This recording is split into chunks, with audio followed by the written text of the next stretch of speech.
नमस्कार दोस्तों, हमारे साथ दीप्ति शर्मा जोशी जी हैं, बीजेपी स्पोक पर्सन हैं। और इस बार जो है बीजेपी ने, मोदी जी ने, एनडीए ने नारा दिया 400 पार। तो क्या लगता है मैम जी की इस बार 400 पार लेके मोदी जी आ रहे हैं? जय श्री राम, जय माता दी। बहुत ही प्रखर रूप से और बहुत ही स्ट्रॉन्ग रूप से मैं ये आपके आगे घोषणा करना चाहती हूँ कि सच में जो मोदी जी ने बोला है 400 पार, वो हम कंफर्म रूप से 400 पार कर रहे हैं। क्योंकि जो विश्व में हमें विश्व गुरु बनने के लिए जो एक भविष्यवाणी हुई थी वो बिल्कुल सच होती हुई नजर आ रही है। और थोड़े से दिन रह गए हैं 4 जून को।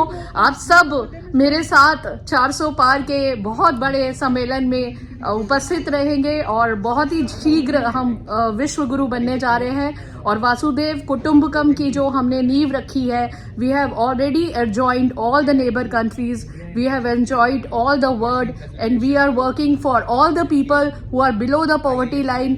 Now India is developing, India's GDP is improving.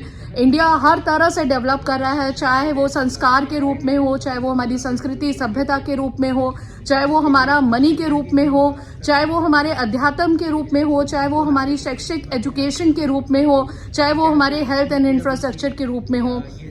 आप देख रहे हैं वर्ल्ड ओवर आज की डेट में medically we have become so strong कि इंटरनेशनल कंट्रीज के पेशेंट्स इंडिया में आके अपना ट्रीटमेंट ले रहे हैं। और वर्ल्ड ओवर जो बेस्ट हॉस्पिटल्स है उसमें हमारे इंडियन डॉक्टर्स वर्क कर रहे हैं। That is a health infrastructure, that is a education infrastructure which Modi जीज एंड वी हैव डन। और जो लोग 40-45 साल से इंडिया नहीं आए थे, ऐसे कुछ डॉक्टर्स को मैं मिली जो इंडिया आए और उन्होंने जब हमारे रोड्स इंफ्रास्ट्रक्चर देखे, हमारे हाईवेज देखे, हमारे नई नई टेक्नोलॉजिकली हमारा गुरुग्राम जो कि बहुत अच्छी तरह से एडवांस रूप में डेवलप हो चुका है, हमारा नोएडा जो कि बहुत एडवांस रूप में डेवलप हो चुका है, वो खुद ही बहुत विस्मय में चले गए कि ये वही इंडिया है। पूरे भारत में काफी डेवलपमेंट हुई है। और इस बार जो इलेक्शन जीतेंगे, तीसरी बार हमारे यशस्वी प्रधानमंत्री मोदी जी प्रधानमंत्री बनेंगे, तो उसके पीछे उनके कार्यों को लेके बहुत लंबी एक लिस्ट है। तो क्या लगता है आपको कि अब जो तीसरी बार शपथ लेंगे तो देश कितनी ऊंचाइयों पे चला जाएगा? देखिए, देश तो विश्व गुरु बन चुका है, चाहे यूके प्राइम मिनिस्टर है, यूके के प्रेसिडेंट है, या यूएसए के प्रेसिडेंट है, या फ्रांस के प्रेसिडेंट है, सबने ऑलरेडी ये घोषणा कर दी है कि विश्व गुरु के पटन पे भारत बहुत आगे जा रहा है।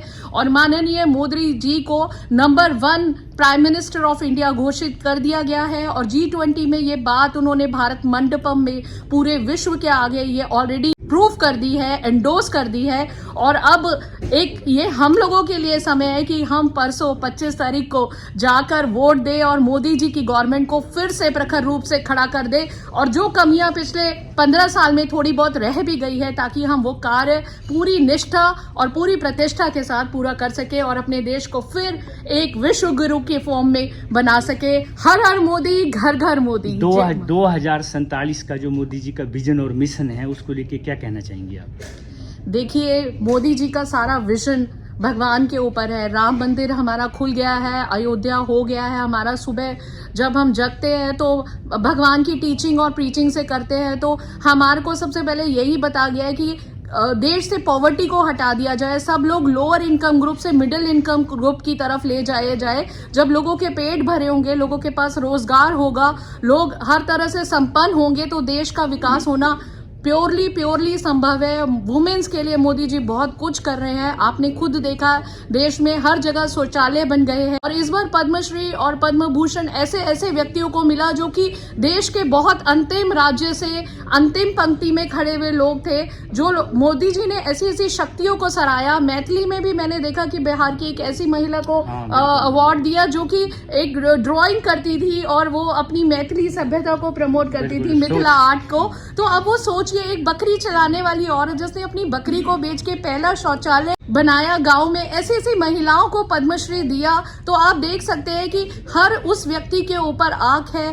इतना ज्यादा माइक्रोस्कोपिकली काम हो रहा है। देश से भ्रष्टाचार को कंप्लीटली रिमूव करने की ये जो मुहिम छेड़ दी गई है, आप देख रहे हैं, चाहे कोई नेता है, कोई अभिनेता है, आज भ्रष्टाचार का कोई स्कोप मोदी जी नहीं छोड़ना चाहते हैं कंट्री में।